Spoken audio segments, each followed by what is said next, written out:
des feintes tous. Je passe d'un ampli à l'autre. Bonjour Thomas, merci beaucoup d'être avec nous. Bonjour Pauline, merci. On est ravis de vous recevoir. Vous êtes cofondateur et CEO de Louis. Louis, c'est des mobiliers de bureau sur mesure, en série, réadaptés et prolonger la vie du mobilier de bureau. C'est ça votre objectif. Et c'est honorable, on en a besoin, on en a marre de consommer mal, de consommer trop. On vous écoute. C'est ça exactement. Louis, c'est du mobilier de bureau en bois personnalisable et qui lutte contre l'obsolescence programmée à destination des entreprises. Et c'est vrai que notre mission, c'est de ramener la qualité de vie au bureau, de ramener du sens au travail, tout en changeant, en impactant cette industrie du mobilier de bureau qui n'a pas bougé depuis 40 ans et qui consomme, parce qu'on est dans une habitude de j'achète, j'utilise, je jette, j'achète, j'utilise, je jette. Et on n'est pas dans une notion de on va essayer de préserver la ressource, de la réutiliser, de la réemployer. Et c'est ce qu'on fait chez Louis. C'est vrai que c'est un lieu, particulièrement l'entreprise. Je vais me faire jeter, on va me jeter des cailloux, mais c'est vrai que c'est des lieux où souvent c'est difficile à faire. Dans les grands groupes particulièrement, on consomme beaucoup de paperasse, beaucoup de stylos. On consomme beaucoup en fait de matériel. Exactement. Et il se trouve que dans le cadre du travail, le mobilier, ça reste une des grosses industries qui consomme en fait énormément de ressources. Bien sûr, ouais. Parce qu'on est sur des cycles très très courts en fait de renouvellement. On me dit, Louis, c'est quoi un dracard? Alors oui, ça c'est. Nous, on a une histoire un peu particulière. En fait, on n'est pas dans les fondateurs, on est tous ingénieurs. On n'est pas ébénistes ou on vient pas du monde du bois ni du monde du meuble ou du design. Et en fait, on a démarré un projet un petit peu rigolo qui était de construire un drakkar, donc un bateau viking. C'est ça. Exactement. Ça me semble bien. Et on a démarré ce projet quand on était étudiant en école d'ingé, avec ce défi fou d'avoir un projet en commun. Et donc on a fait nos plans, on est allé en forêt, on a abattu le chêne à la hache, on a fabriqué les machines pour transformer le tronc en planche, puis les planches en bateau, et jusqu'à le mettre à l'eau en 2016. Et en fait, sur tout ce projet, on a développé toute une culture de, comment j'appelle, de conception de fabrication de machines utiles low cost. D'accord. Parce qu'on n'avait pas de moyens, on n'avait pas de fonds, on n'avait pas de financement pour fabriquer notre bateau.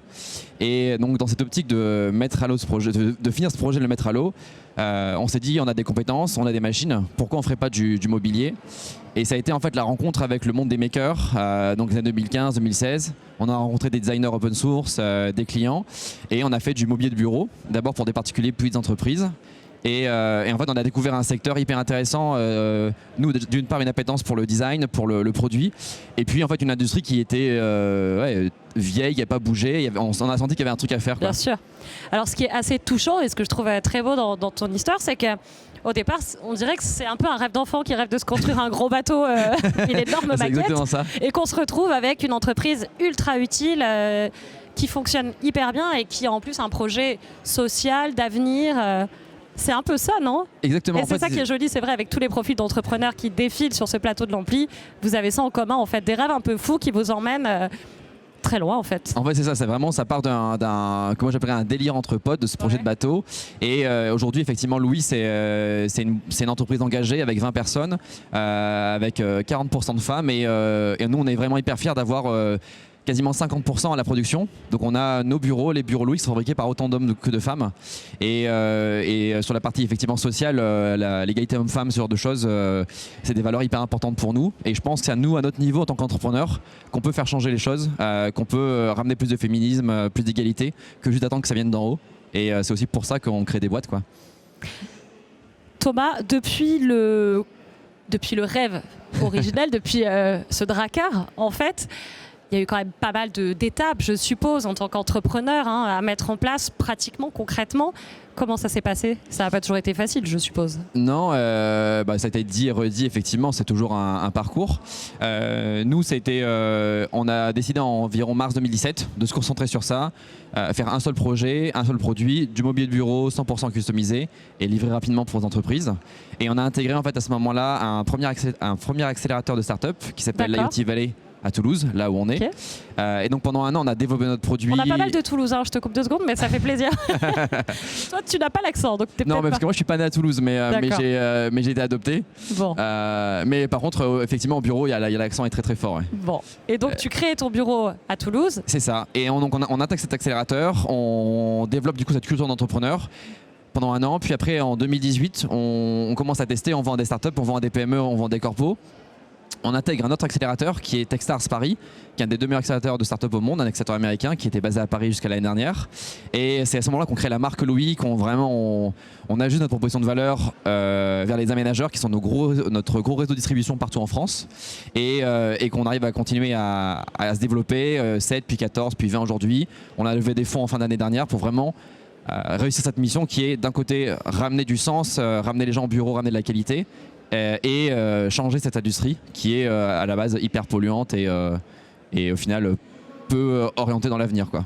Bon alors, tu as déjà fait beaucoup de choses, on a déjà entrepris pas mal de choses, mais est-ce qu'il y a encore des choses à accomplir là? C'est quoi les projets pour l'année à venir? Nous, les projets là, c'est d'abord de réussir à bien se sortir de cette période-là qui est... C'est ça a été compliqué pour vous? En fait, nous, effectivement, on a eu dès le début, à l'annonce du confinement, beaucoup de projets ont été mis en pause, ont été mis au congélateur, puisque nos clients sont des bureaux et s'ils ne vont pas au bureau, ils ne vont pas être livrés. C'est fermé.